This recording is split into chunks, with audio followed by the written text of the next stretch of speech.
Hey everyone, welcome to the channel. Today I'm going to do a short walkthrough of my 7x16 enclosed trailer that I've been working on the last couple weeks. I'm turning it into about 112 square foot off-grid mobile hunting lodge. So I'm going to start outside, take you around the outside, show you what the trailer looks like, and then I'll show you kind of how I finished it to make it feel like a hunting lodge.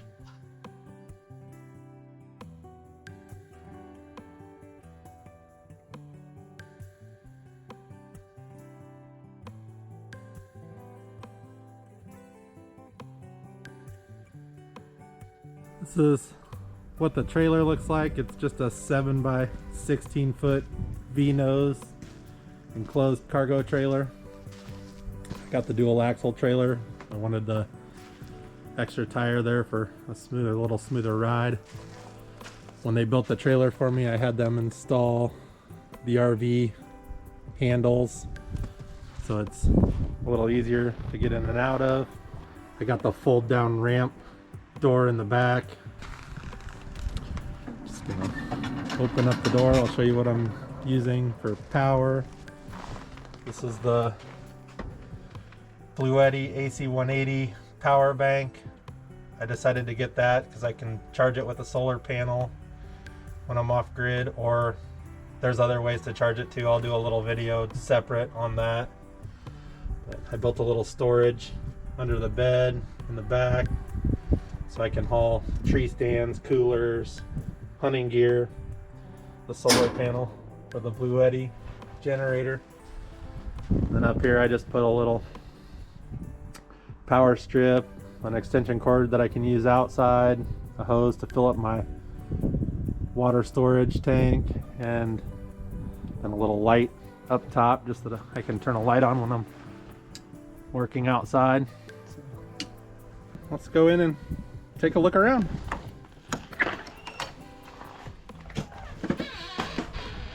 As you walk into the trailer, you run into the small kitchen that I put in, kitchen area. I put a little drop sink that's removable in here. It's just a little basin sink and just a little hand washing station. I just took these mason jars with some ribbon, screwed the ribbon to the wall, put some double-sided tape underneath of them, and I can use that to hold my utensils, cleaning and cooking utensils. Put a little Browning clock, battery powered clock up on the wall. Put some deer fabric on the for the curtains. I had them put a RV style window in the trailer when they built it for me. I added a small 750 watt microwave. I won't use that very much. I'll actually cook on the mini wood stove more than that probably, or this little burner. I added a small single burner. It's a little easier just to warm something up on that. And then I put in 3 more small mason jars to hold utensils, forks, knives, spoons. When I was trying to figure out what to do for my curtain rod, I thought it might be interesting to put up some shed antlers that I found over the years, and then I took some old arrows and zip tied them together to make the curtain rod. Put in a basket in the kitchen that holds the paper towel holder and can hold food or fruit, get it up off the floor so no critters get to it. You got another little food storage basket right here, a little magazine storage basket. Then I also cut off some of the ends of some of the shed antlers that I found over the years to do cabinet pulls on my little doors that I built. I wanted to put a little lock on the doors so they can fold up and down when I'm traveling. Just gives me a little space under the countertop to store pots, pans, bowls, cups.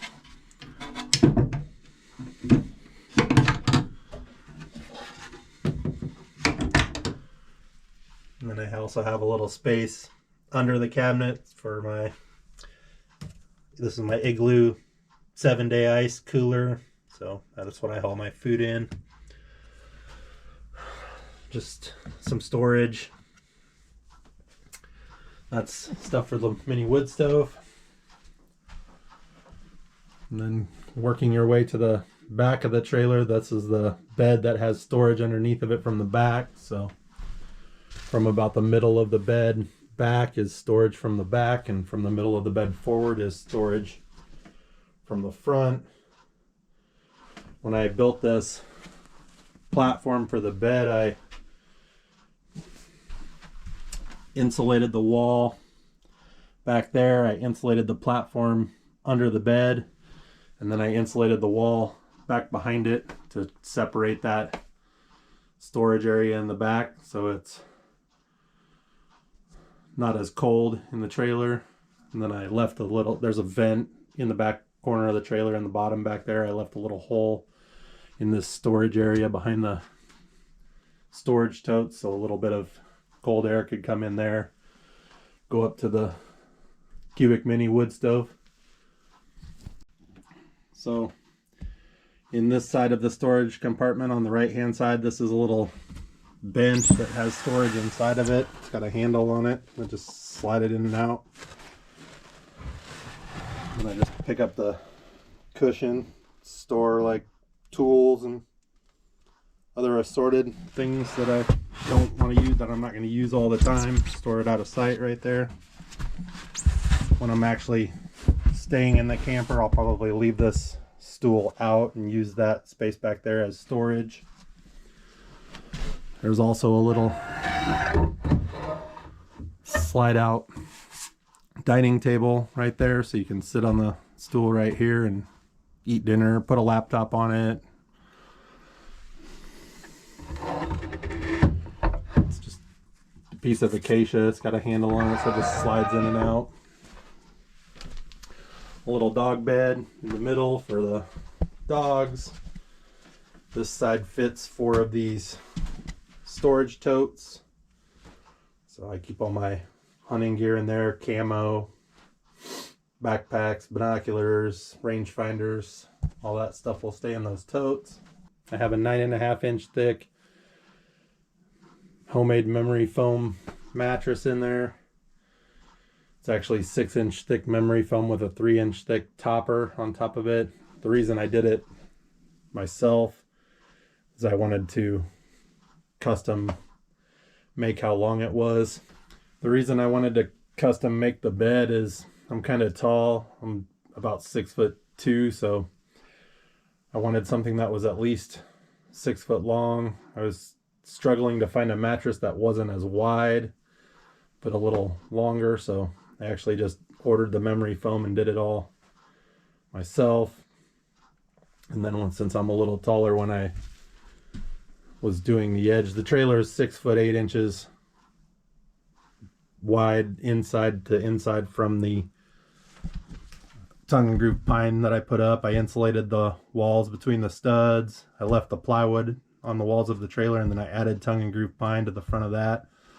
So now my walls are roughly 2 inches thick, 2¼ inches thick. So it helps retain some of the heat from that mini wood stove. But when I was building the bed, I actually put in this board, little headboard piece. I just angled it at the top of the bed so it helps angle up the pillows just a little bit when you're sleeping.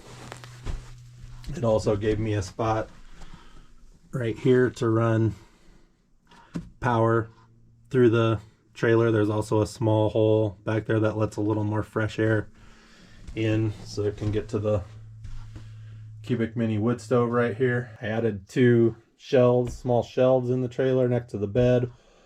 The lower one I put the laptop mouse on in case I want to watch a movie or something, or look at trail camera pictures before I call it a night. On the top shelf I added a small digital thermometer. As you can see, it's 14.5 degrees in here, so if you see my breath on camera, sorry about that. This top shelf holds the Welcome to Our Lodge bucket, which has all the fire starting equipment in it. It also holds the speakers for the laptop. Then I just got a little clip-on battery-powered fan to help circulate the heat from the wood stove. I put in the Cubic Mini wood stove. This is the Cub version. I'm going to do a separate video on that. The reason I chose this model is it's designed for 100 to 200 square feet, it says on the website. I only have about 112 square feet of space in here, a little less if you don't count the storage space in the back. It's really probably 108 square feet. But I'll do a separate video on that. I'm going to do a video of how long it takes to heat the trailer up when it's super cold out. It's supposed to be super cold out the next couple days. So, but I bought the Eco fan with it that came from Cubic Mini. It doesn't take any power. The reason I wanted to get that is it doesn't take any power. The heat as it rises just turns the blade and circulates the heat from the stove. So that helps with my battery bank not eating up my power. I have 2 thermometers on the wood stove, so I know when to turn on the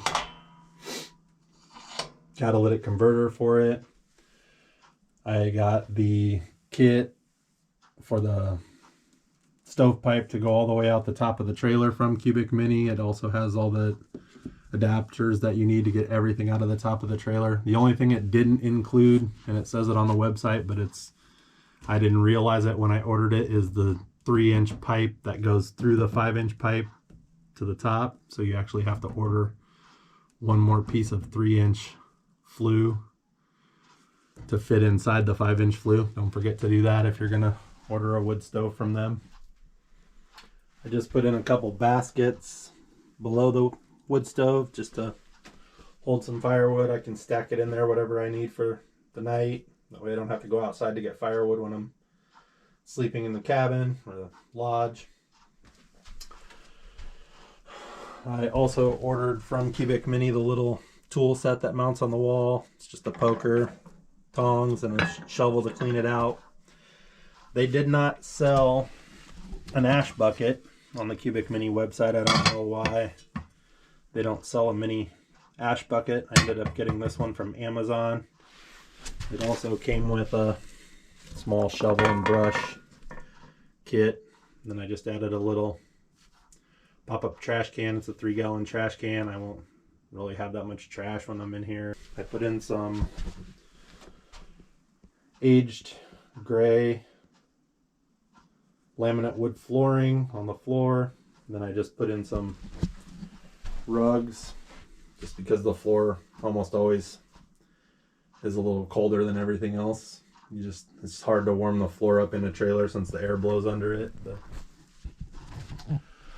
I added a couple of these metal coffee cups. The reason I got those is they fit on the top of the wood stove, so I can heat up water for hot chocolate, or I don't really drink coffee, so I've always been one of those guys that has a ton of energy, so I don't really need coffee to get up and get going in the morning, but I thought it might be nice to warm up water for hot chocolate.